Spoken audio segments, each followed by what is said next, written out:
మన రక్షకుడు ప్రియుడు యేసుక్రీస్తు వారి పేరిట వీడియో వీక్షిస్తున్న అందరికీ నా హృదయపూర్వక వందనాలు. యెహోవా గ్రంథాన్ని పరిశీలించి చదువుకోవటం మనకెంతో ఆశీర్వాదకరం. ఈ వీడియోలో పాత నిబంధన పుస్తకాల పరిచయం నేను అందించాలని ఆశపడుతున్నాను. 39 పుస్తకాలు కలిగిన పాత నిబంధన 5 విభాగాలుగా విభజించడం జరిగింది. అది ధర్మశాస్త్ర గ్రంథాలు, రెండవది చరిత్ర గ్రంథాలు, మూడవది కావ్య గ్రంథాలు, నాలుగవది జ్ఞానమిచ్చు గ్రంథాలు, ఐదవది ప్రవచన గ్రంథాలు. ఈ ధర్మశాస్త్ర గ్రంథాలు 5. అవి ఆది కాండం దగ్గర నుంచి ద్వితీయోపదేశ కాండం వరకు. ఆ తర్వాత చరిత్ర గ్రంథాలు 12.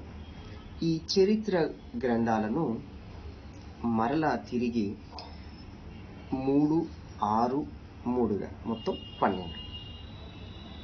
దేవాతి దేవుడే ఇజ్రాయేలీలను నడిపిస్తూ ఉన్నప్పుడు, అంటే దేవుని పాలనలో వారు ఉన్నప్పుడు ఒక 3, అవి యెహోషువ, న్యాయాధిపతులు, రూతు. ఈ కాలంలో వీరికి ఎటువంటి రాజులైతే ఉండరు. ఆ తర్వాత 6, ఇక్కడ జనులు రాజు కావాలని పట్టుబట్టినప్పుడు ఇక ఈ 6, 1వ సమూయేలు దగ్గర నుంచి 2వ దినవృత్తాంతముల గ్రంథం మనంతా కూడా అక్కడ రాజుల చరిత్ర గమనించవచ్చు.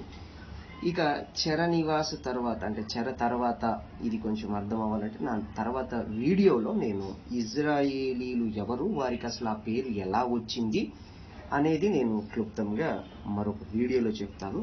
అందుకని ఇజ్రాయేలీలు అనేవారు చెరకు వెళ్ళిపోయి తిరిగి వచ్చిన తర్వాత లిఖింపబడిన పుస్తకాలుగా ఎజ్రా, నెహెమ్యా, ఎస్తేరు. కనుక ఇదంతా మనం చరిత్ర పుస్తకాలుగా 12 గమనించవచ్చు. కావ్య గ్రంథాలు అంటే మనకి తెలుగులో పద్య భాగం, గద్య భాగం ఎట్లయితే ఉంటాయో ఇవి కావ్యాలు, అంటే పద్య భాగం లాగా మనకి ఉంటాయి. అవి యోగు, కీర్తన, పరమగీతము, విలాప వాక్యములు. ఈ సామెతలు కూడా కొంచెం ఆ విధంగానే ఉంటాయి.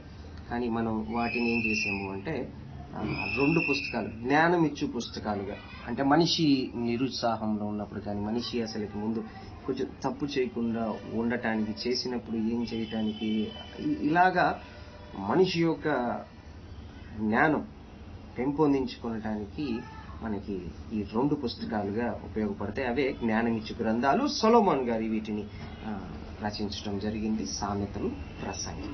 ఆ తర్వాత ప్రవచన గ్రంథాలు. మీరు చెరకెళ్తారు, ఈ విధంగా జరుగుతుంది.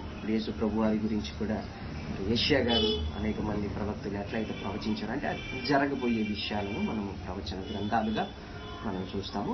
ఇవన్నీ కూడా ఇవన్నీ మనుషుల పేర్లు, దేవుడు ప్రవక్తలుగా ఎన్నుకున్న వారిని ఇప్పుడు మనం చూడొచ్చు. అవి 4, 12గా. ఆ 4 ఏమో పెద్ద ప్రవక్తలని, మిగతా 12 ఏవైతే ఉన్నాయో వారిని చిన్న ప్రవక్తలుగా అంటారు. అంటే అధ్యాయాలు, ఇక్కడ అధ్యాయాలు ఎక్కువగా ఉంటాయి, అందుకని పెద్ద ప్రవక్తలుగా. ఇక్కడ అధ్యాయాలు కొంచెం తక్కువ. అక్కడ జకరయ్య వాటిలో 14 గ్రంథాలు ఉంటాయి, కానీ అందుకని వీటన్నిటిని చిన్న ప్రవక్తలు అని అంటారు. వారు 12, 4. కాబట్టి మొత్తము కూడా మనము సంఖ్య చూస్తే ఈ 39కి మనకి ఈక్వల్ అవుతుంది.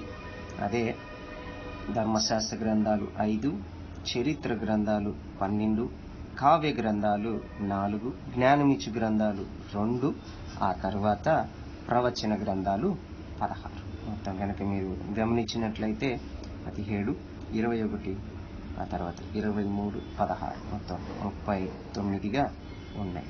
ఇక్కడ గనక ఈ 39ని మీరు మధ్యలో హెచ్చవేస్తే 3 × 9 మొత్తం 27 వస్తాయి.